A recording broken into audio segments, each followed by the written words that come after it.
open. My name is Emmanuel. We have Sean and we got Randy. Yes. No. Yeah, no. It didn't do it? It actually kind of just stunted the excitement there for a second. I feel it's like everything just like if there were crickets right now, they would kill themselves. Son of a Nope, he cut out. He cut out, Sean. Of course. Because not even they could just like justify making their noise. Like, well, you know what? We're done. Zoom. We're done. Man, well, that got really dark because I thought you meant, oh, they would just be, crickets would just be cricketing right now. And we're like, oh no, they killed themselves. Dang. Oh, yeah, that's how bad it was. Fucked up. But yes, we have a new logo, a new name, and we are the ESRCade. And all it cost was Randy's arm.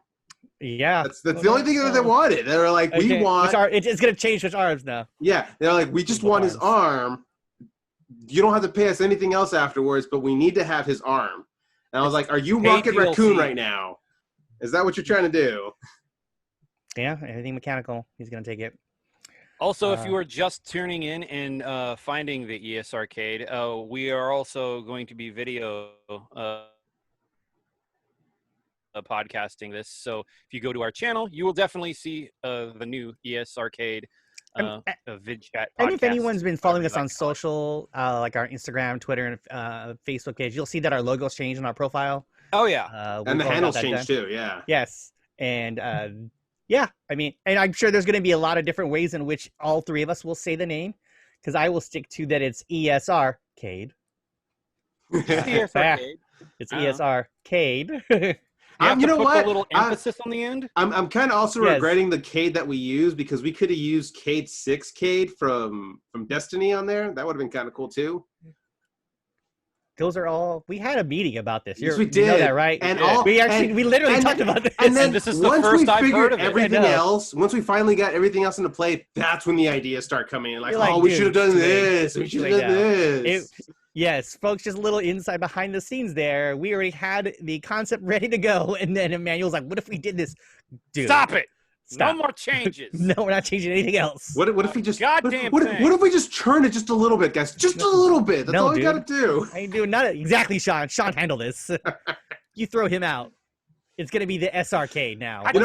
You know what? I cannot be intimidated by Sean right now with the reflection of his glasses going on right now. Oh, take it. I'm gonna block it. Hold on, I'm trying to figure out a way to do this without making it look weird. We're the ESRCade now. ESRCade. We're blocking it. Ooh. Yes. No. But yes, we're the ESRCade, and then. And I'd like to also want to make sure that we clarify something really quick. Yes. Because Sean had a bit of. I think you either said it was your aunt or your grandma, but it was like a pretty bad situation where she looked up word vomit. Well, it wasn't saying bad. We thought it was funny, and I'm like, I want to talk to those guys. Well, for Sean, because Sean was got put in this really weird position. Okay, no. Let me finish what I'm saying. You're gonna tell the story horribly, but no. What I'm gonna say is accurate. We were actually talking about changing the name of the show since episode 150. About that, yeah. So this was even prior before the new channel on YouTube showed up. So I don't want people to think like, oh, we freaked out, we saw that, and we didn't. Oh yeah. No, that's not the case. If anything else, and if they find themselves watching this, have at it. That name is yours now. We've gotten so much out of it. We got 200 episodes. We got con events that we got to go to under that banner. We're happy with what we did. Hopefully that name works out really well for you guys. Enjoy it. Hopefully you guys are subscribing to ESRCade now. So. Just so that we're clarifying on something really quick. I want to make sure that there's no like, oh, this is what happened and this is what happened. No, we didn't care about that. No. I actually thought it was really cool. I still want to talk to those guys. Yeah, right? Like, oh yeah, they look like they're having fun. Let's do this. So yeah. But yeah, so let's really quick talk about how the idea came about. I had sat down with you guys and I was like, hey, I want to go with a new name. I think Word Vomit has taken us as far as we can. And I had specifically wanted to try to lean towards more of an arcade setting. Because we grew up in that time where video arcades were the thing. everybody would go there. That's where you would meet some of the best players at certain fighting games or anything else.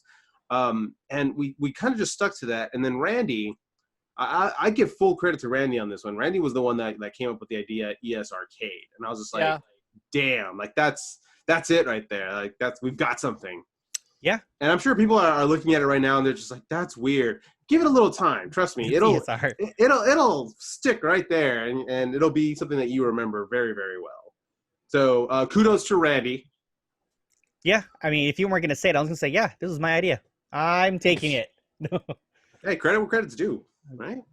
It's like, yes, it totally works out. Sean, you're shaking your head. What's up? Because you're missing out a few things, or from my point of view. But would you like to clarify, Sean? Exactly, I would. Okay. Please do. So when we were thinking about changing the name, we were all stuck at first. You're like, nothing sounds awesome. But I was the one that was like, I would really like the word arcade in there somehow. I don't know how. We're three smart individuals. The word arcade needs to go into it because we're in that setting, and we fumbled around that. We fumbled around that idea, and then Randy pulls out ESRCade. Cool, awesome. But that was way after when I found another channel called Word Vomit. I'm like, God damn it, another one. Because we're not knocking them on this. I was using them for reference. I know, but it's like also they're also not the other one. They're all hold on, Sean. I was gonna say we've already talked about this, is that we're not the only Word Vomit, neither are they. It's not a term that's like we didn't copyright. I had to reach out to Stan Sakai and tell him, hey, you tagged the wrong Word Vomit. Yeah. So, okay. Yeah. So give that. Also, understand that I came up with this concept of our name because we kept thinking all three of us had gotten stuck on what is the name should reflect our subject that we talk about. I'm like, well, yeah, all the shows that I watched, it doesn't necessarily have anything to do with what they talk about. It's about who they are as people. And I went, well, what if I did a simple route of just the first initials of each of our names? Perfect. And it's like, damn, there you go. And that just so happened to align. Yeah. And I'm like, well, technically arcade fits in there. And mind you, remember that without me, there's no arcade. Just remember that. That's true. That's actually, my wife said, you're the reason why that works out, because we have to do it in that order. Because then we would be S-Cade. Yeah. S-Cade, E-Cade. Or even if we had changed it where if it's like my initial has to come last. So if you haven't seen the new logo, which you probably already have, that's it right there behind Randy. And man. Are you gonna keep that background the entire time? No, I'm gonna take that off. Okay. All right. But unless I'm like, it's right there. Yeah, right you want there. your arm back. But yeah, and this logo was actually courtesy of a friend of mine. He is an animator. He worked at Bungie and at what's their new studio called? 343 Studios. Yeah, 343. Yeah, he works for them. His name is Randall Ng. He's big in the Transformer community. Shout out to him. Thank you very much. Thank you, Randall. He was really nice to go through this and help us. I mean, he in his very busy schedule was very, very generous with his time and his offer for this. So, and we actually went through a couple logos, which I don't want to share with anyone because I don't want anyone to take those ideas. Yeah, we might use those again somewhere down the line. We're gonna use them. I'm pretty certain the ones that didn't make the cut at some point, I want to get those out there. Seriously. Oh yeah. Maybe for a banner or something for our social media, but like whatever. We're gonna have all new stuff out there. All of our social media things. We're gonna have a new banner that's come in, which I will show you guys offline when we're done with this, just really quick, because I got the concept of it and it looks really dope. And anyway, but so we are the ESRCade, and we're the finally. And so what I wanted to do to try to not to say distance ourselves, but to differentiate ourselves from Word Vomit is there's a couple of things that I wanted to introduce. I talked to the guys about it. They're really down with it. And the first one are the ton questions. So the idea of this came from the Inside the Actor Studio, where at the end of the show, they would always ask the guest the 10 questions. But I didn't want to do the exact same questions. There's 2 questions that I took from there, and that was it. The other ones were original questions. And these are questions that we want to ask any guest that comes onto the show for ESRK. So if they were on the show for Word Vomit, it doesn't count. If they come on the first time for ESRK, we ask them the questions. And I thought it would be fitting if we actually answered the questions ourselves. Since on the maiden voyage of the ESRK podcast? There you go. Exactly. I'm down. Let's go. All right. So we'll go ahead and get the 2 questions that were taken from the 10 questions from the Inside the Actor Studio. Cool. The first question is, for you guys, what sound do you like? Go ahead, Sean. I'll start us off. Music. I like music.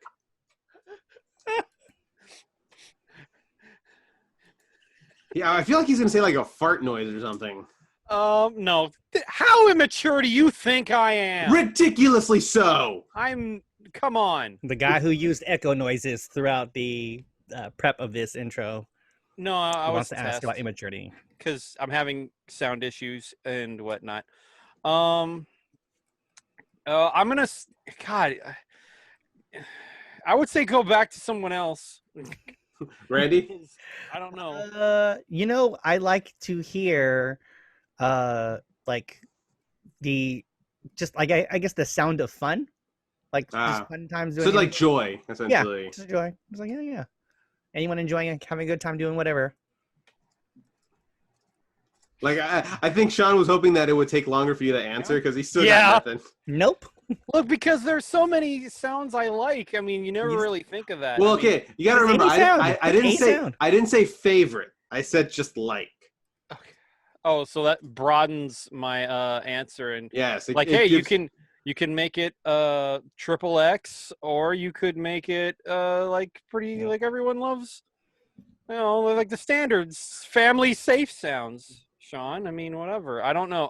I'm gonna say the grilling of hamburgers and chicken on the grill. See, there you go. Got good, nice sizzle. Make it family oriented. All right. What sound do you guys dislike? I think everybody dislikes my echo on my soundboard. You can't answer for us. You can only answer for yourself. All right. I love my echo on my soundboard. You could have used that before, but just used that at the beginning. Too late now. But I love it. Not too late like now. it. Too late now. Love it. Nope, that's not the question. What do you dislike? The Dumb and Dumber noise. Yes. Yeah, there we go. That was a cool. Good one. That's a good one. That's a good one to dislike, I think. All right, cool. Randy? We'll get a little abstract here. The sound of disappointment. Wah, wah. And it's like, aww. I think I said this before. The no. Oh, I can't stand that. Here it comes. Yeah, and I know. I felt like Randy was gonna start looking. No, I almost had like no. Do I have it ready? I think Randy also has a soundboard, but it's better than mine. No, yeah, I don't have that ready. I'm not using that setup here. So okay. All right. What's more important in a video game, guys? The story or the gameplay? Ooh. Is that a 10 question that's one of ours? Yes. Yeah. So, like I said, it was only 2 questions that we took from the What if that was like an Inside the Actor Studio legitimate question? There's actually fun. That's a good question. There's a funny story to that, but we'll do it after the 10 questions. James flipped and was like, okay, I know that I'm asking serious actor Al Pacino questions here, but how do you feel about gameplay versus story in video games? And he's asking Al Pacino. I've only played Tetris. Actually, I know that Pacino's like, nah, he played old school Ultima. Yeah, right. Oh, shit. All right. Al Pacino, you're a beast. Cool. Like, dang, dude. Yeah. So what's more important, guys? Gameplay or story? Ooh. Me or you, Randy? Go for it. Okay. I am going through The Last of Us 2, and everything in that game is amazing. Up until the damn story. That game is, just because of the story, that game is a solid D grade right there. Not a D minus, not a D plus, a D. So are you saying gameplay then?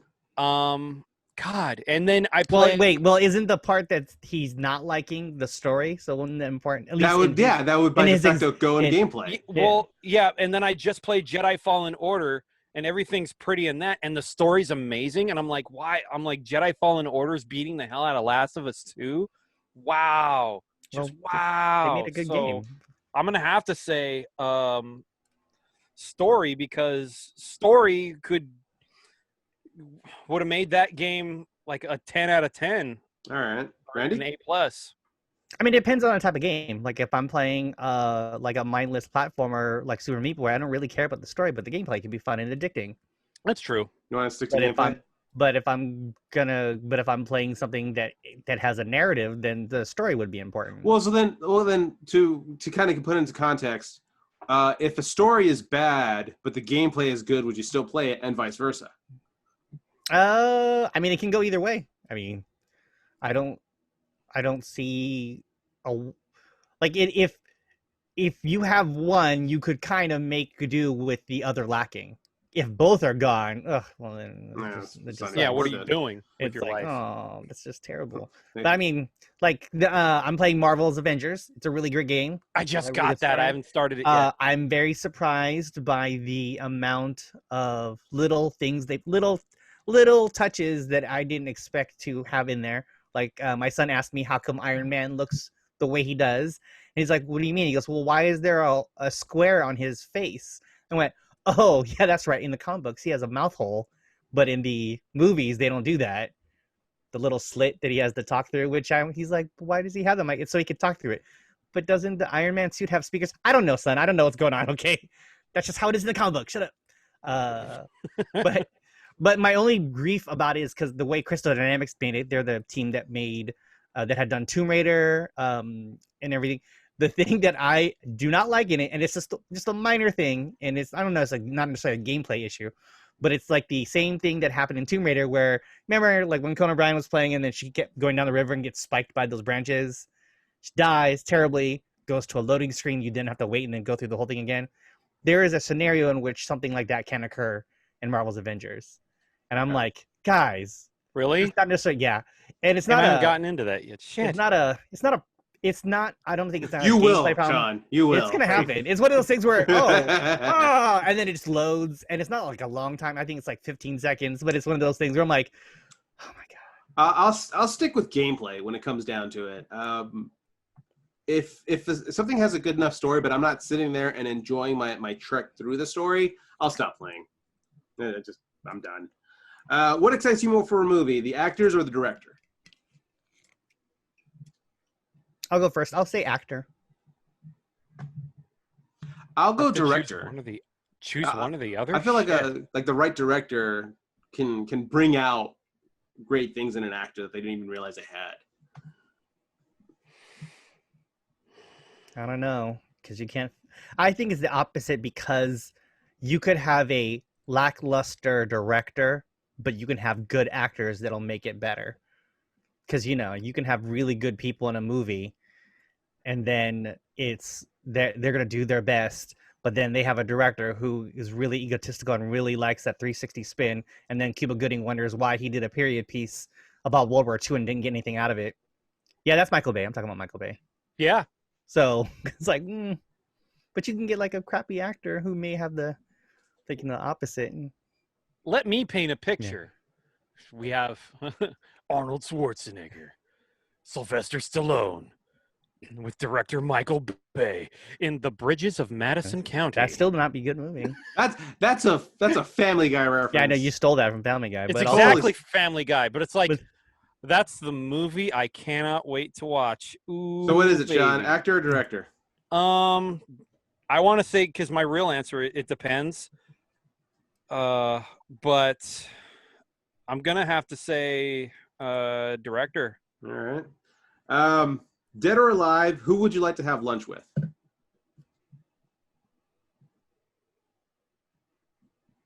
We didn't expand that question at all. Dead or alive or fictional? That'd be cool. No, actual person. God damn it. Real person. Yeah. And again, mind you, it doesn't have to be don't feel like you have to narrow it down to one person. Like if you have multiple, that's fine. But just for this one, don't. I'll start. I'll give you guys two. One of them would definitely be Bruce Lee. Love to have been able to just sit down with the guy, talk martial arts, talk philosophy. I think that would have been a really good time. And then I would have loved to have had lunch with Lemmy Kilmister. Go Meister. Oh, Lemmy, yeah. Just because I know it would be like a chill moment. He would tell like road stories. I honestly think I would just had a really good time if I was able to have lunch with those guys.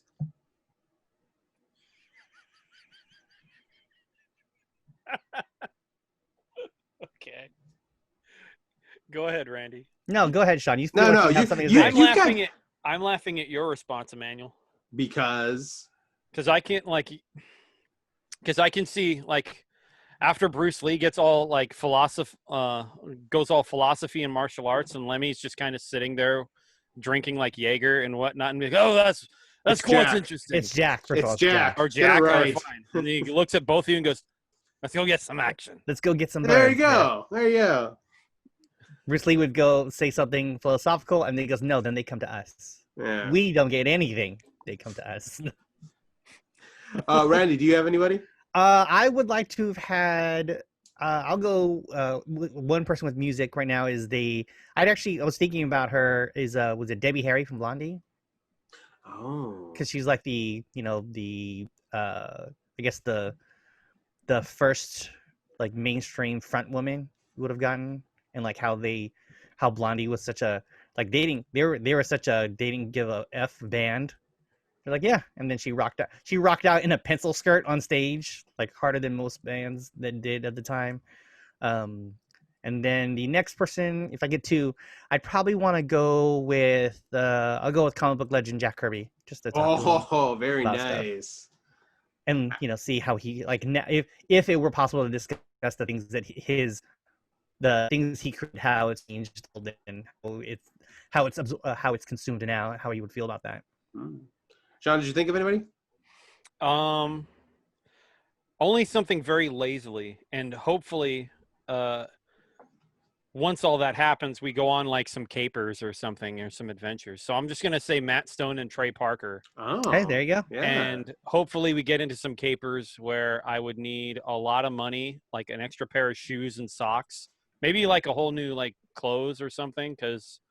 Just imagine me getting lost on like a shrimp boat or something. I don't know what's up. I imagine that you'd have like a meal with them, and they'd be the most boring dudes, right? Because the life they've lived now, they're like, yeah, we'll never know. He's trying to play. He's trying to play. What was it? Was it Trey Parker's like, I'm just trying to play some Breath of the Wild still. So. Or you know what it is? It's like Sean will just be like, you guys are amazing, and these guys are like, I'm bored. That's something because else. Because they've had to live that life for like 20 some odd years doing South Park, It'll be like in The Simpsons when Homer goes to that rock camp and then wants to ask all these legendary rock stars what they do. They're like, I'm gonna go home and tend to the garden. Yeah, right. Sean's like, we're gonna go get something crazy. Red's like, what? We gotta go to Target and pick up some stuff for the wife. Hey, I wouldn't be bored. I would be boring. God damn it. No, I'm not saying you would be bored, but it's just like the things that you would see. It's there. They're like, yeah, we're gonna hang out and we're gonna do.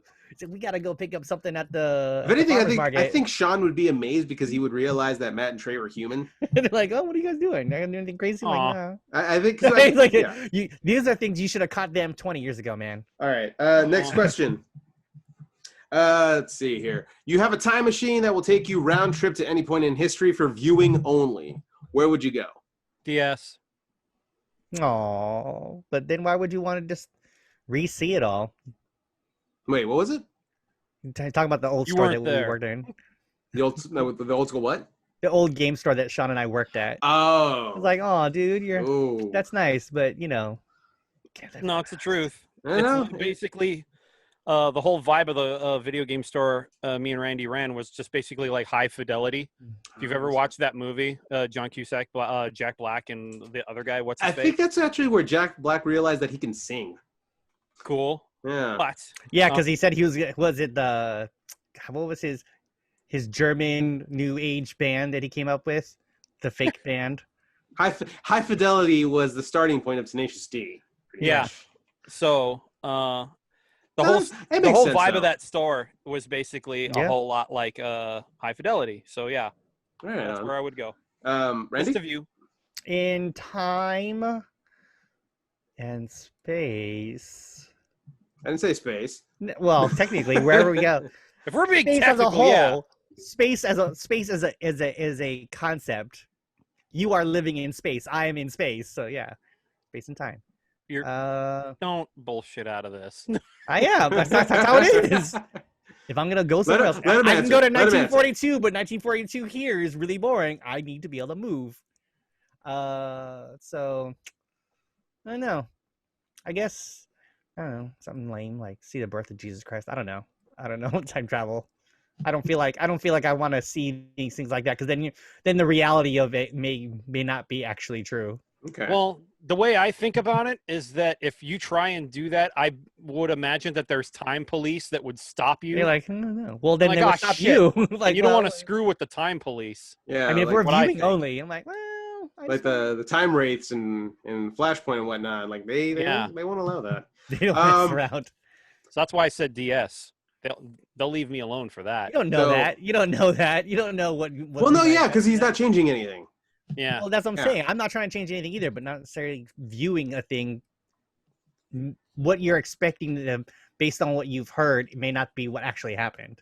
For me, it's July 12th, 1986, live at Wembley, seeing Queen perform. I'd love to be there. I'd love to see that performance. Oh man, to be that sea of people, to be that sea of people, right? In a big ass stadium, and just to see Freddie Mercury control everybody in the palm of his hand. I want to be there. That would be such an amazing trip. All right. Question 8. A movie is being made about your life. Who is cast to portray you? Michael Cera. Oh. Michael Cera. What did you say, Randy? Oh, I was going to say, why don't you go first, Neil? What was it? Michael. Maybe. I don't know. He needs some like meat on his bones, but I mean, whatever. I'm sure he can do it. Yeah, he's actually not a skinny guy. If you've seen him recently, he's not skinny. Oh yeah, I haven't seen him recently.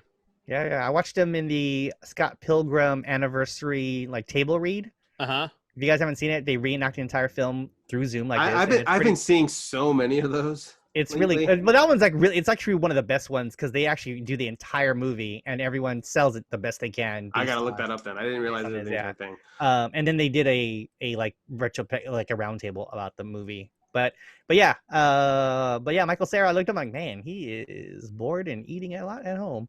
So that's cool. What about you, Emmanuel? Who you got? I don't know. You know what? I only because I feel like he doesn't get enough credit on things. I would say John Leguizamo. That guy has so much range and versatility. I think he'd be able to do it. He's a really good actor. He's an amazing actor. I don't think he's gotten his just due. What about you, his stand-up specials. Me, I used to say John Cho because I think he's a really cool actor, but now I'm gonna change it up just for pure ego is getting that the lead actor from Crazy Rich Asians, Henry Golding, just because he's Asian and British. And fuck yeah, have him use that accent too. He doesn't have to use my accent. Class me up, sir. Class me up. Make me classy. Yeah, just say it. And then how preposterous it is to have a man named Randy Reyes played by this Chinese British dude. Yeah, 100% on board. What was the first? Go ahead. I was gonna say is that also I am seriously campaigning that they hire him, that the Marvel Studios needs to hire him to play Namor the Submariner. Because the videos are not videos. People have been doing artist renditions of him as that character. I'm like, Imperious Rex. Perfect. He's perfect. Make it happen, guys. Do it now before something happens. What was the first video game you guys ever played? Super Mario Brothers. Just straight up. When my mom brought in that Nintendo and we connected it on there, that's what set me for life. For me, it was on the Atari 2600, and I want to say it was Pitfall maybe, or that tank game Battle. Or not pet? Was it just tanks? No, whatever their name was. No, I know what you're talking about. Combat. I think it was Combat or Air Combat, where it was just two squares firing another square at each other. really slowly. Okay.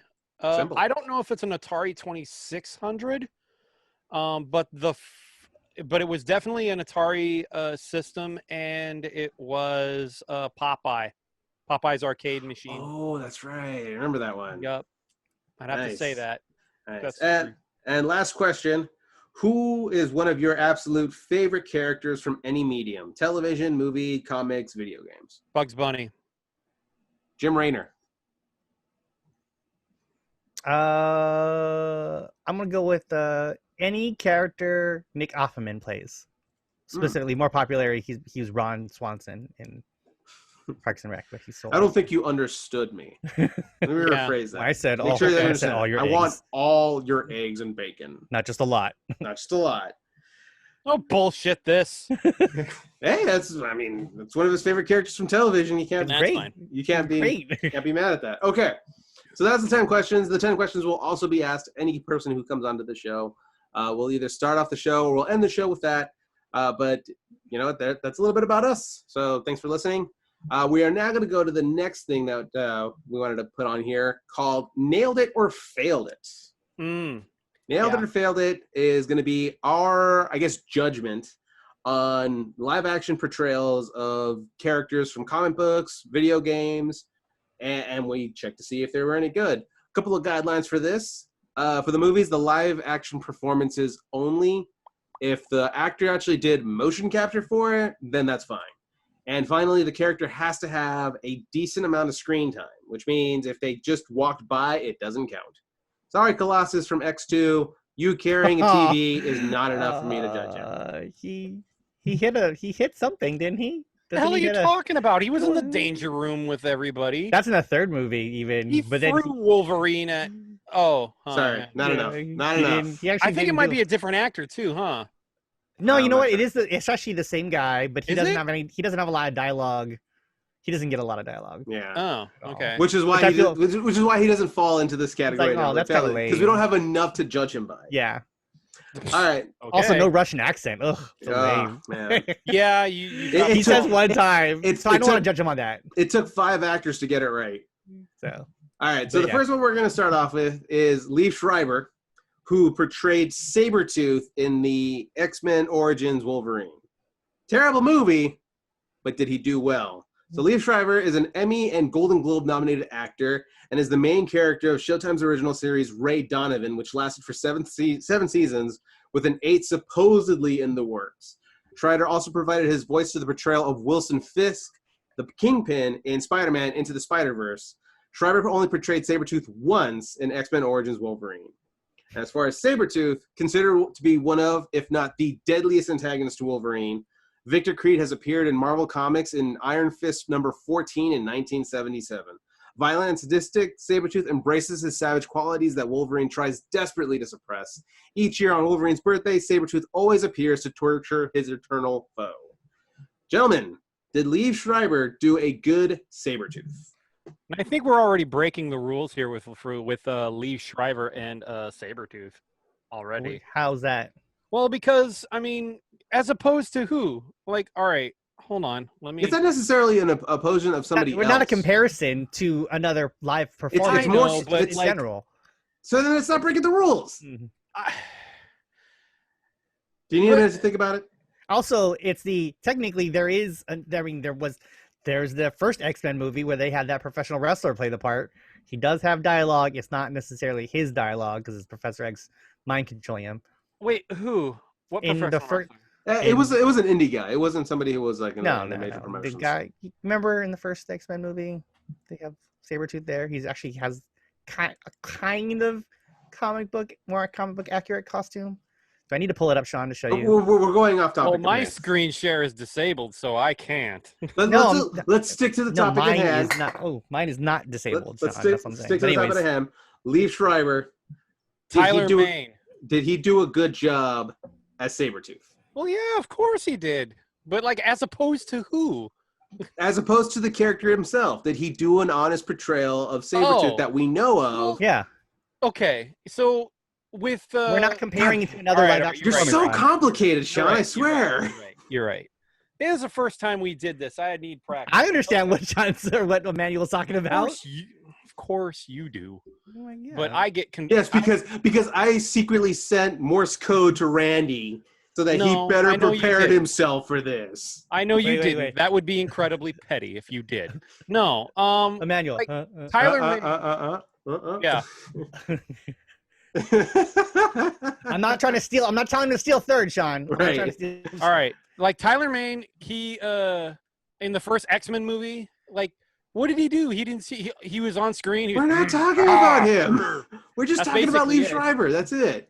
But Lee Schreiber, but Lee Schreiber, had some lines. He I think he pulled the acting job of Sabertooth pretty well, actually, because Sabertooth can be kind of a dapper dude. Like, he employs people, he wears a suit, and then when it comes to Wolverine, he's going to try and tear his freaking head off. So I'm like, you pulled that off pretty good, Lee Schreiber. Of course you did. And I mean, right on. I had no doubt you would pull that off. So, I just wish the movie was better. Yeah. Well, I mean, that's actually why I chose him specifically, because he, to me personally, was the diamond in the rough when it came down to that movie. It's everyone in that movie was really good. It's just, I thought that as far as the portrayal of Sabertooth, I think he did it with such the right amount of everything needed for Sabertooth. When he needed to be vicious and just tear things apart, he did it really well. But when he needed to be psychological about it as well, he knew exactly what it was. He was very meticulous in his acting. Yeah. Very much of like what we would see in Sabertooth. Like when you first see Sabertooth, the first appearance that you think is he's a giant monster. But the fact is, he's scary smart. Like he knows how to push your buttons. He knows exactly what he needs to do in order to get under your skin. Yeah, he's a great villain. And I think Lee Schreiber did such a good job with that. I thought that he knocked it out of the park. It's one of the things that I always kind of regret I get bummed out when I see an ensemble cast for a superhero movie, because for perfect example, for the first Wolverine movie, like we got one line from the guy. We didn't get enough reasons to be worried about Sabertooth because they had to make room for Magneto and such. And I thought with X-Men Origins, they were actually able to dive deep into Sabertooth. And because of that, you got a really good performance by Lee. So I'm going to say he nailed it. Yeah, me too. Randy? I mean, I agree with you guys. He did such a good job with it. Granted, that script is not great. I was even okay with the design because I could swear that the look they gave him, that's one that they eventually adopted into the comic books. Because it's not like it took a long time, like just reading the books, for me to realize that the outfit that Sabertooth wears, I'm like, oh, he's not actually like that. It wasn't like, I think there's like screenshots of him not being Sabertooth, the mercenary, the soldier, whatnot. I'm like, oh, he's like a regular dude. Granted, he's a giant ass dude who has this healing ability, and it's like, oh yeah, got it. That whole main thing, that's not him. That's not actually him. I'm like, oh, okay, but they when you see him as Victor Creed, he's like, oh yeah, he has an actual outfit that he wears, or he has a suit and everything. He just rocks and everything, and I think he did a really good job. The one thing that I always thought was impressive was because in the movie, you get all these close-ups of both Logan and Victor, and how scary he makes such a kind of, when you hear it on paper, it's like, yeah, his nails grow long and can be, can cut through things, and I'm like, that sounds really lame. And then you see him doing like, nope, that sounds frightening, get away from me. Yeah. When you attach that to a 9-foot dude with scary healing abilities and the ability to tear you apart, now he's scary and can become animalistic at the drop of a dime. Yep. Now, I wish they could have done more. Like, I actually wish they could have gotten him in the last Logan film, in Logan, because I feel like, I know there was an issue where they, just because they Hugh Jackman said they were trying to get him, but because of his taping for Ray Donovan, he just couldn't work it out for the schedule. But he played that part so well, and it's like, convincingly. Yeah, it's actually very, I mean, he's not he on screen, he looks like, because he's, he's not a short guy. He's definitely over 6 feet tall, but he made the presence, he had an authentic presence of Sabertooth, even though he actually isn't the big. I think my favorite scene with him, and then we'll move on, is when he fights Maverick, and Maverick is just like decking him, like teleporting and punching him, and as he's getting beat up, Victor goes, "You know what your problem is, Maverick? You're too predictable." And then he puts his hand out right as Maverick teleports into it. Yep. And he's like, "Huh, that's your spine. I didn't think you had one." I was like, "Oh, yeah, damn." And he does it with such like psychopathic tendencies. It's like, that's Sabertooth right there. Yeah, it's a shame that we only got one portrayal. So as far as the ESRCade, we have officially labeled this as nailed it. Yep. We need to get like graphics and sounds for this, but yeah, give it a minute. We'll see what we can do. Yeah. Alrighty. A couple of things happened over the last week. One of the big ones was Mario turning 35, reminding me that I am old. Damn it. Yeah, Super Mario Bros. Came out 35 years ago. 35 years ago. Yeah. Nintendo's mini direct on that was because we heard rumors about like the Mario collection coming and whatnot and what it's gonna be, and we're like, okay. Then Nintendo's super quiet about it, and they're like, guys, here, check it out. Let me ask you guys something. Do you think it's a good idea to do what I think a lot of people were calling it a shadow drop, where it just kind of came out, there was no news about it, like, hey, check out Nintendo's page on such and such time, and they just put it out there. Do you think that's a good idea? I mean, I don't know if it was intentional though. Like, I didn't see the direct. I should have. It's not long. It's just they're just talking about all the games. About 20 minutes. Products. Yeah, their products that they have that they're in there is pretty dope. They have aside from like they have the Super Mario 3D All Stars, which is Mario 64, Mario Sunshine, and Mario Galaxies, all limited release. Yeah, for the Switch. And it actually comes the physical version of the game launches this month on the 18th. Yeah, I gotta go pre-order that. I'm already in. I already did it. It was like, yeah, I'm buying this game now. I'll see if I get that. Yeah. It's gonna pull out from my PlayStation 5 fund, but I think it's worth it. Then they announced like there's the one that a lot of people I know are talking about is the new Mario Game & Watch, where they're doing a updated version of the Game & Watch handheld.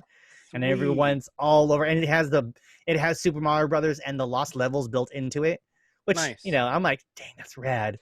I think what I'm really excited about for that is the competition game that they have on there. Oh yeah, Super Mario 35. Yeah, Super Mario 35, where like you can actually send enemies and whatnot to other players until you're like the last man standing. I thought that was so cool. It is an online, for people to know, you're playing Super Mario Brothers, the very first one. I think it's against like 35 people. It's like 35 in a room. It's everyone. It's not everyone's in their own stage, but everything that everybody.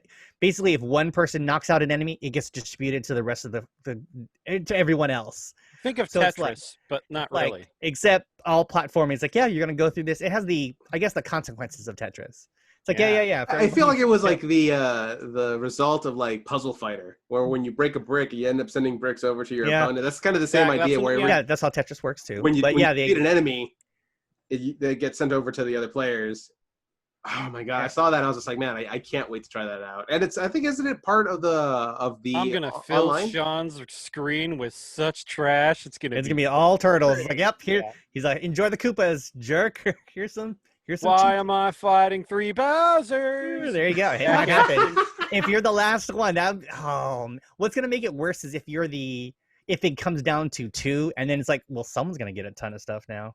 Someone's gonna get a ton of just all the enemies on screen. You gotta imagine the pressure that puts onto you too. Like, if you are like 2 people left and you want to win that, like how gingerly you're gonna take the next couple of steps before something happens. Yeah. And then the live action Mario Kart, where you can make your own Mario Kart stage in your living room. It's a combo of you playing on your Switch, and they have their AR drone, I guess. Drone, yeah. With the RC car. All right, Arcadians, listen up. So I've discovered this. I like that. When I was going to a GameStop with my nephew and my niece, because I needed to pick up. Is this the same nephew that you play against Smash Brothers and you drop the money down? Yeah, I did.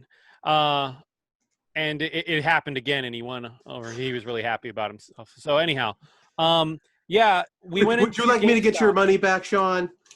I mean, he's a young 13-year-old kid. He doesn't get much of an allowance, so I don't mind like giving him some cash every now and again. Did he take your lunch money away?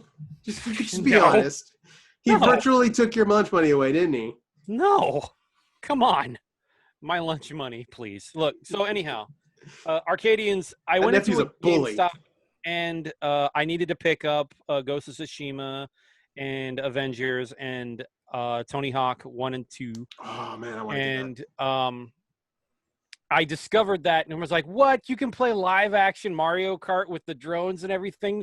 I'm like, you kids have it way too easy. You think we got that when I was a kid? No, like not at all. Oh my God, lucky. Sean just had a back in my day moment. I did with my with my niece and nephew, and they're like, okay, fine. Like I said, man, we're fucking old.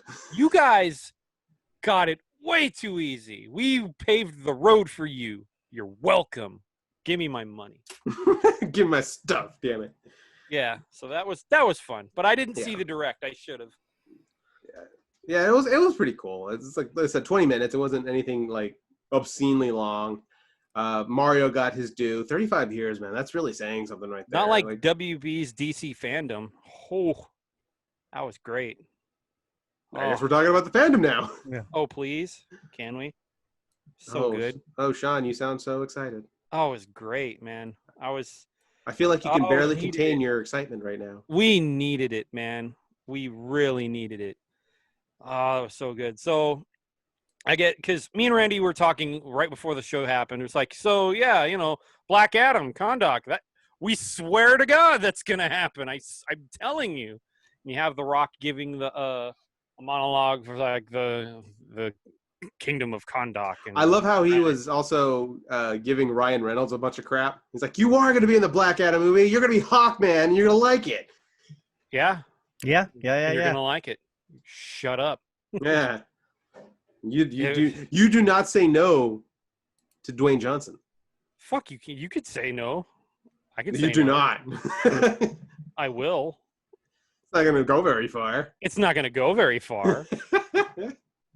Not at all. Actually, you know what I got a really big kick out of for the DC fandom was the Batman stuff they started doing. The what? The Batman stuff that they were doing on there, like the Batman crossover things they did. Oh, like okay. when Terry McGinnis and Bruce are watching the old school Batman, and they're like, "Are you carrying a bomb? That's not me. That's an alternate dimension me." He's like, "Wait a minute. That I would believe. That's Earth." Is Joker? I mean, what is Joker doing right now? He's just throwing fish. Yeah. There's probably an evil, malicious plan to that. No, he's just throwing fish. That's all he's doing. Look, it was the 60s, man. I don't. Yeah. That was one of my favorite things of that fandom, man.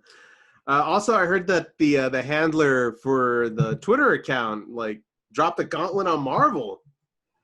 Oh, did it? Yeah, so somebody had said that they were really enjoying it, and they're all like, "Your move, Marvel," and they tagged him on it.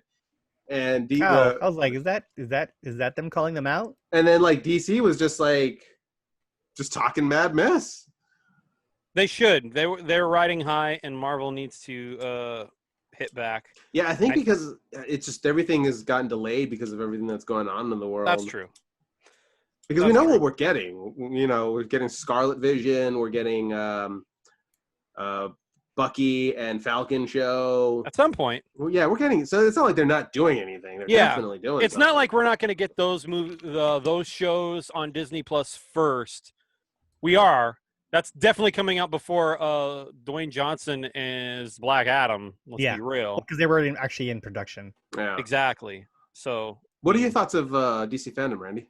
I thought it was really cool how they did it. It's tough now because these companies, these studios, like these events, they have to do everything virtually. That's the world we're in. I don't know. The way it looked, it definitely looked like DC fandom had to come out because of the pandemic reign.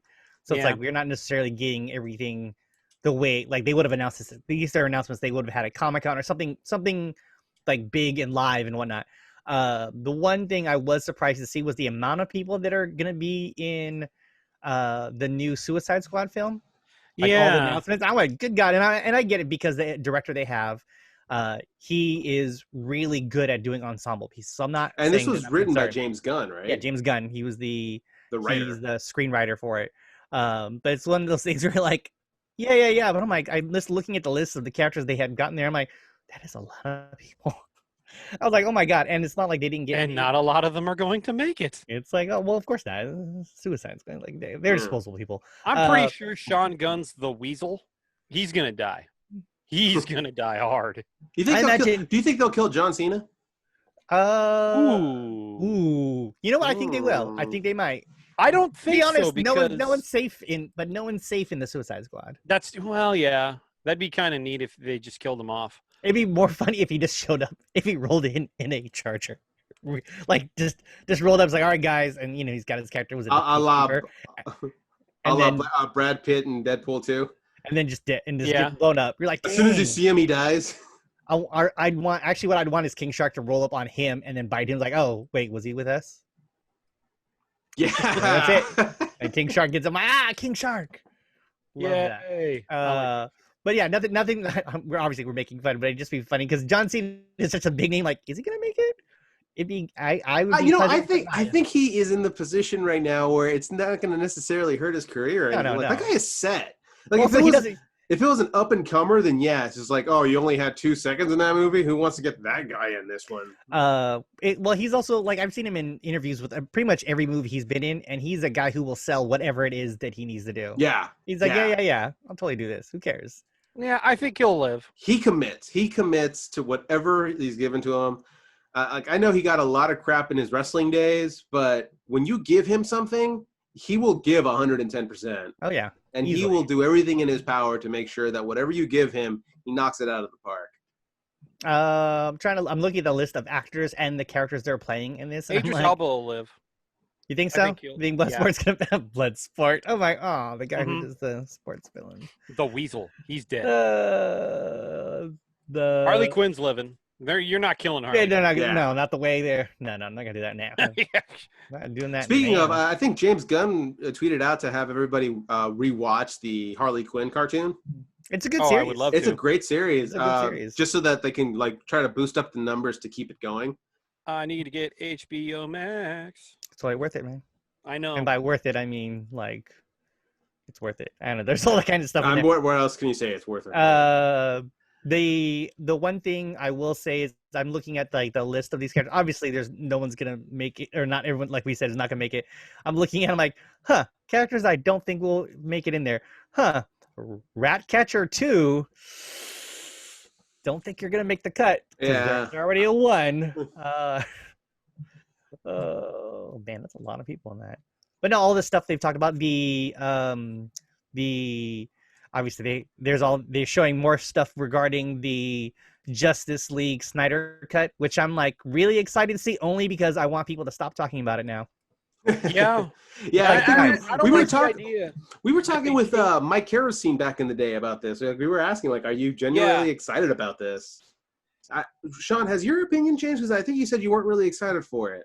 Oh no, I'm still not excited for it. But they're like, oh, there's so much. It's a mini series. It's a 4-episode mini series now. I'm like, oh yeah, fucking good for you. Guys.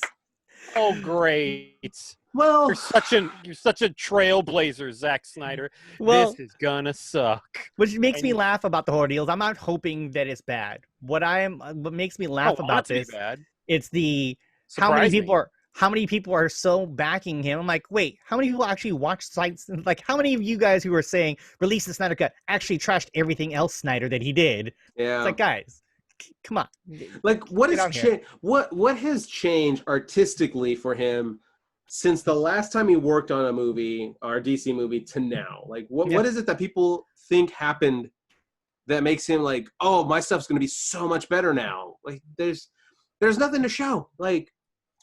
They've released a couple of how it's gonna look now and how it looks darker, and it's just like, oh, big surprise, it's darker. Yeah. What was it? I told Lupe about it, and she goes, so what are they adding? It's like, well, we're gonna see some more darker shading. Oh man. The Flash save Iris. It's like, she's like, well, so you're gonna show me Iris but not really explain who, like, we're not gonna get a lot of time with her. Why do I care about that broad? I was like, oh. And my wife who doesn't care about this. From the mouth of your wife who doesn't really watch these things. I mean, she watches but gets it. But she's like, yeah, she'll watch superhero movies, but she wants them to make some sort of sense. Yeah. She's like, well, okay, then what? And then I showed her, here's a picture of Darkseid. I'm like, ooh, you're going to lead with that? Like, you're going to spend money and you're going to still make him look like that? And I'm like, the fact that they thought that the villain that they got for it was a good idea even blows my mind. Steppenwolf? Like, yeah. Which we get a new design of that, guys. Yeah. And he looks more monstrous. Okay. Is he going to kick more ass or what? Yeah. I am excited to see that when they release that new, I guess the final trailer for Wonder Woman 84, which I think it looks dope. They showed that one trailer we've already seen, and there was just, what was it? Steve Trevor in a. I think that's the only thing they changed. So it was Steve Trevor in a fanny pack or something. Well, fanny pack, and then you actually get to see Kristen Wiig in full on. I'm hella done. All right. Yeah. That's the thing they added. Like they have more dialogue. Trailer. Yeah, that was the new one, and granted, the effects for that don't look as good as I think they should be, but I like that they went for that look. I'm like, yeah. Are they gonna? Because sometimes when you hear about like a character like she plays Cheetah, it's like, is it gonna be? She's gonna have like is it gonna be a Catwoman type of scenario? It's like, no. She just went full on. They like full on. It's like, nope, no. That's her. I think Giganta would have been good, but I mean, whatever. That's fine. And I'm not necessarily. I was not 100% on board on having her as playing that part, but it kind of works. Yeah. It works out. So I'm excited for that. And then Rocksteady getting Suicide. They announced they have their. With Samoa Joe as King Shark. Yeah. Like Samoa Joe, are you bored behind that desk? Oh man, talking to people on a microphone? Is that what's going on? He is so underutilized. He is.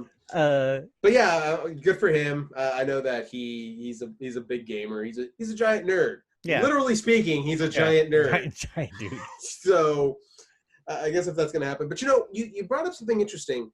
You said that. That it's going to be a 4-part series for Justice League, and I am a little, I guess, hopeful because of that. Because when you have a series of something, you actually have time to develop things instead of trying to cram something in at the very most 2-hour movie. You actually have a little bit more time to expound on things. So imagine my surprise when I found out that Resident Evil is now getting the Netflix treatment. And that's cool. We had talked about this before.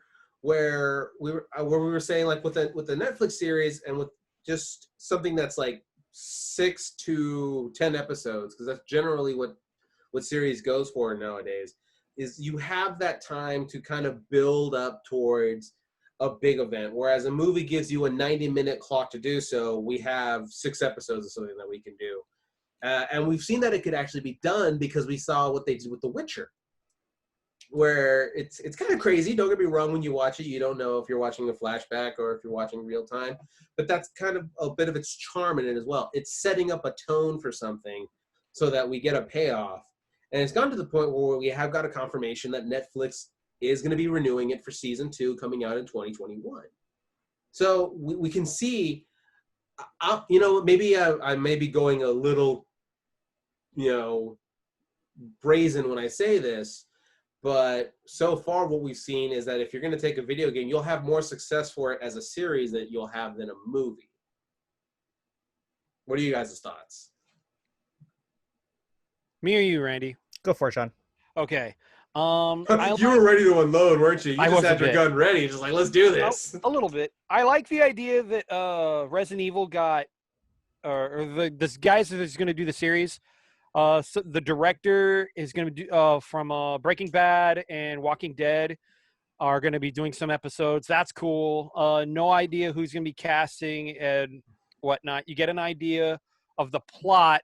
I don't like how they're going to go like you know how an Arrow where it's like, oh, this is what's happening in the past and this is what's happening now. I don't really like that about Arrow, but I kind of got used to it. That's kind of going to happen in the Resident Evil series on Netflix. So I mean, I could get used to it. I think it's going to be cool. I would like to know what the practical effects or CG and all that. I don't know. So it's going to be cool, I guess. What other series would I think needs another live action? Well, before that, I do want to get Randy's thoughts on this as far as Resident Evil before we go on to that. Oh, okay, cool. Randy, what are your thoughts? Resident Evil getting its own series. I mean, it's great they announced it. Until I start seeing more than just a screenshot of a script, then that's true. Don't really like. It's exciting to hear about, but it's like, well, we don't. You can't really come up with a proper response. I don't want to get hyped. See something, right? What comes down to it is I don't want to get hyped up like I did for Avatar: The Last Airbender, that Netflix series, which things are not looking up for that, and it's bumming me out. I'm gonna stop talking about that now. The original screenwriters for it left, right? Basically, like of the animation, they left because they essentially wanted to make sure that they are. Their gripe was that their statement was, we want to make sure that we have, good representation of these characters. We're not going to do the same thing like what happened with that movie that came out. With Shyamalan's. We're not going to have like characters with very ethnic sounding names played by white kids who are acting their asses off. They were great. They did what they could, but it does bring some problems when they're casting no hate on the actual kid actors who did it, but this is kind of the situation that they were placed in, So, but in either case, they wanted to make sure that they have representation needed, and it's okay they don't have big names. Apparently, the executives, the powers that be at, I don't know if the Netflix, but whoever is handling the production is like, we need to get a big name, and they're probably going to be like lighter skinned, and then like, no, we're out, guys. Sorry, deuces. So yeah, I don't want to get my hopes up for Resident Evil. I'm not saying that anything like that could happen. I just, I'd be interested because you've already been hurt once. Yes, I've been burned once. You don't want to get burned again. As long, but provided Resident Evil has a very big world, it could be just about any place. It could be involved in anything, as long as they have, that they use the time wisely and that it's fun and it still conveys the essence of what the series is like. Yeah, it shouldn't be a problem. Right. But again, I don't want to get my hopes up for that.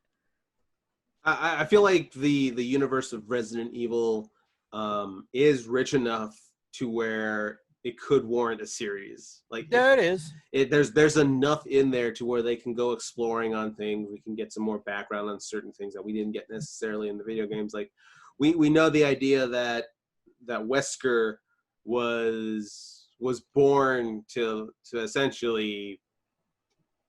I don't even remember the story entirely, but I'd like to see how Wesker himself kind of became who he was. Like, what experiences did he have? I like what you were saying, where like they'll say. I'm not even sure that Albert Wesker is going to be in the series. I'm not even sure yet. Yeah. Well, we don't know anybody who's going to be in the series. We don't know anybody, but like we literally only saw was the screenshot says Resident Evil Netflix. Because you're right. Because one of the things that we always get when the Resident Evil games is that you're usually smack dab in the middle. But, there's other people who've probably had their own adventures that we might be able to take a look into to see what they did and what they've discovered. And at some point, do these side characters meet up with the main character? Things like that. Like, it's got me really excited. And again, with what we saw from what I read, with what we saw with The Witcher 2, it's just like, okay, it's doable. Like, there's no excuse now to where it would be bad.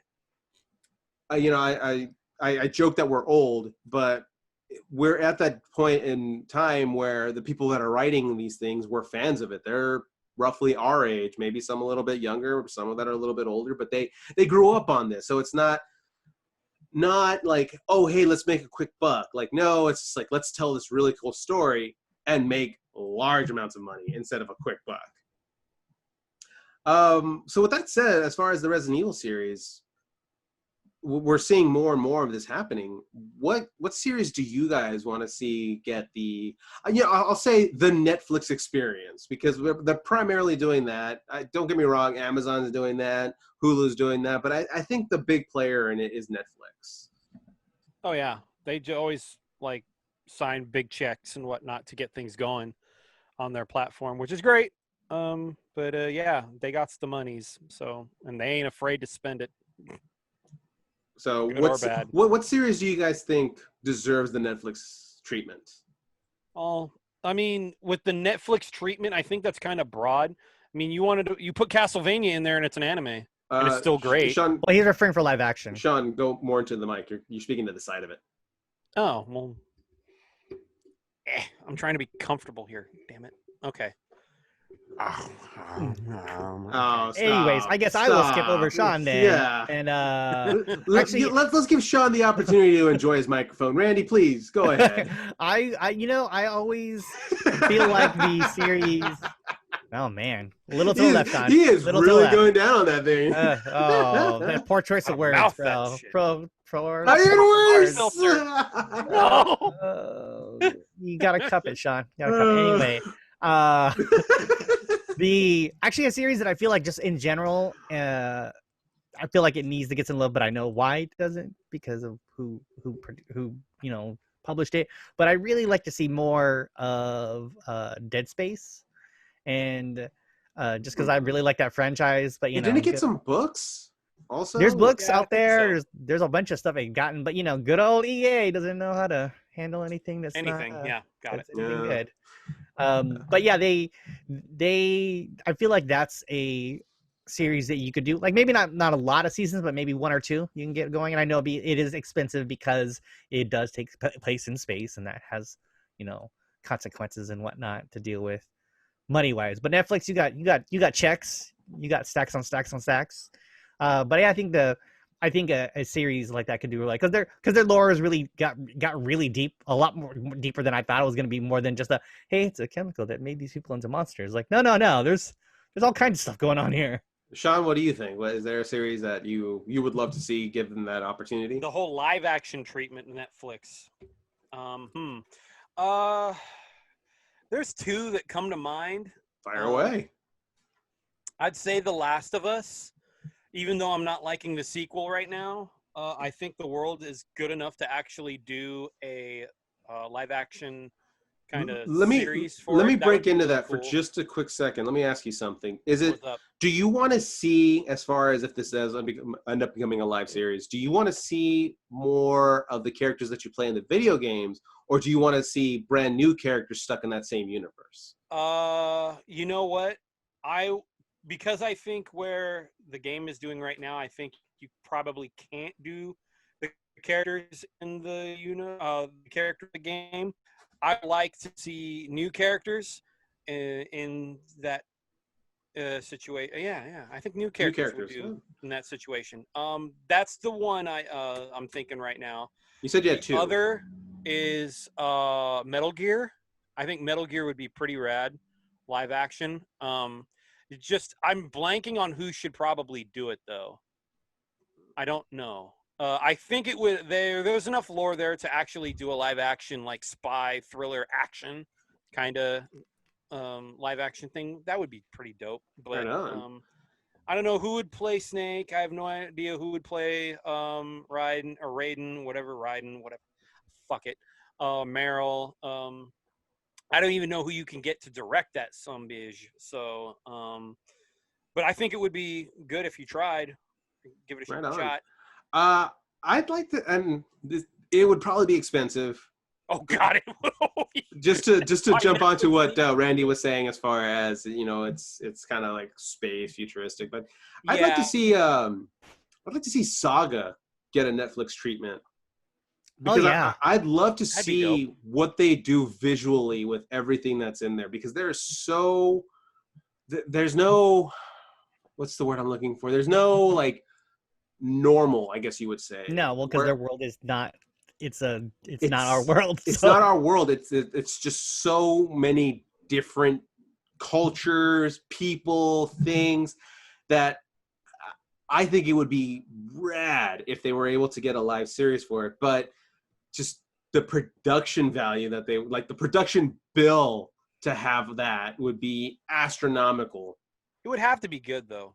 For even that, just like I would think with Metal Gear.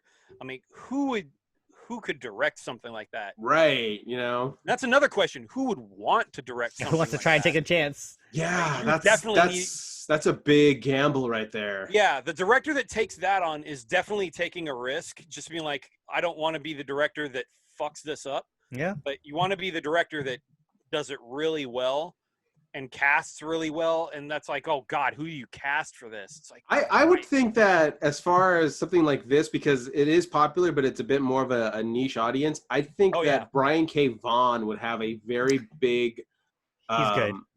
A very big say on who he would want to direct it. Like, I think that would probably be one of the things that if Netflix said, hey, we want to do this, Brian K. Vaughan would say, like, all right, well, this is what I want in order to sign this off. And one of those would be the choice of director, I think. You know, you'd have to find someone, because he's good at what he does, and he wants to make sure that the work is done to reflect that. If you look at how Jon Favreau and the team at Lucasfilm did for The Mandalorian, they found directors that have the same sensibilities and that love the property of Star Wars, and that's what they did. They did a good job of that. They did the casting based all on that, and they did a lot of good work for the most part of that. I can't imagine them, like, if you could find someone that has that same type of passion for something like any of the movies or properties we talked about, I mean, obviously it can happen that it could fail, but if you can have someone who really enjoys this type of genre, then, and make sure they're talented, and that you allow them to take a risk, I mean, you could, there's a good chance you can succeed. Because I think about it with, like, watching The Mandalorian. I'm like, man, they did a really good job with this. Yeah, like, it's solid, and like they got all three different, or it's like, let's see, it's Taika Waititi, Deborah Chow. I was just thinking Taika Waititi. Yeah, like, yeah, you get people who are like, and like, he comes from like a comedic background. Grant, I mean, mainly comedic. I mean, he did Jojo Rabbit. You find directors who are unique enough, who are willing to take a chance enough to do that, and then you got a chance. Kind of a big price tag to it, but do you think Spielberg would take on Saga? You know what? Let's take the money factor aside for a second. Do you think, like, this is something up his alley, like something he would be interested in doing?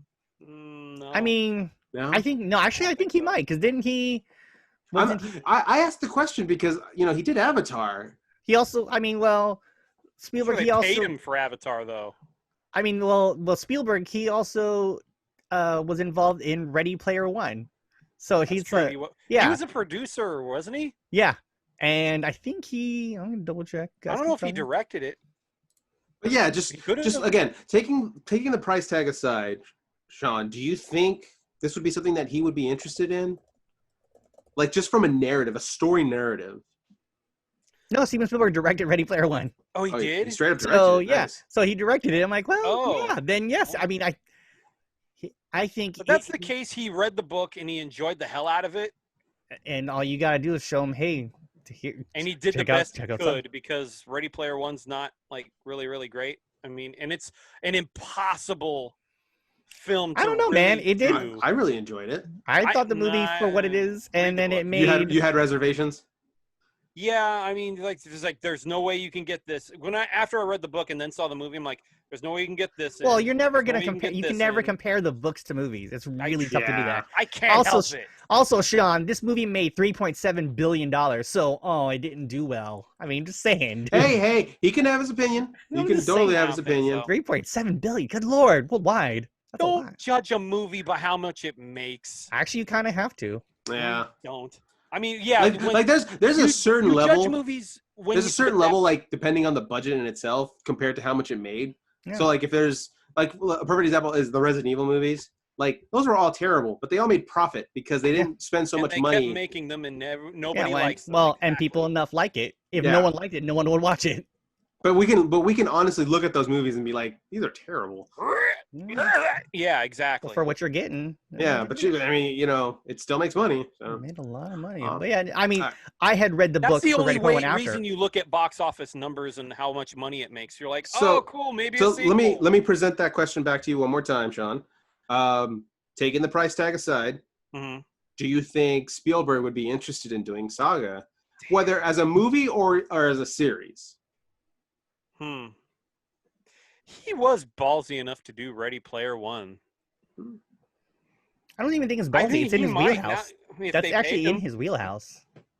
I don't think it is in his wheelhouse, but he really. He did do Ready Player One. Yeah, and then Jurassic Park. I mean, those are movies that are in his wheelhouse. Yeah. Fantastical. Yeah. Crazy. Yeah, I think. Yeah, so. But it is Saga. You're right, though, and I'm thinking, maybe. God, that's so up there. Yeah. I don't know. All right. I can definitely see Ridley Scott doing like Dead Space for sure, but yeah, that'd be rad. Scott. But God, I can't think of anyone to do Saga. You would definitely need someone who has a wide enough resume to do that. And actually, Taika Waititi could probably fit there. I don't think so. God, Taika could probably pull it off. Taika probably could. He made a movie about that it had Hitler as a character, and it was very endearing. I love that movie. Yeah. It's a great movie. Well, guys, we've just about hit the mark.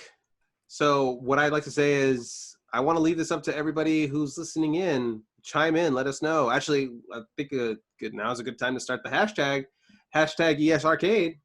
Let us know what you guys think. Who do you want to see make Saga? What series do you think would definitely do well as a Netflix series? Let us know. We'd love to hear from you. Thank you so much for joining us for the first ever ESRCade episode. Thank you for coming back, guys. Thank you for coming back. If you're new to the show, welcome aboard. Yeah. We're having a lot of fun doing this. And we always have. We always have. And essentially we took our summer break off to get all this going. Yeah, after 5 years.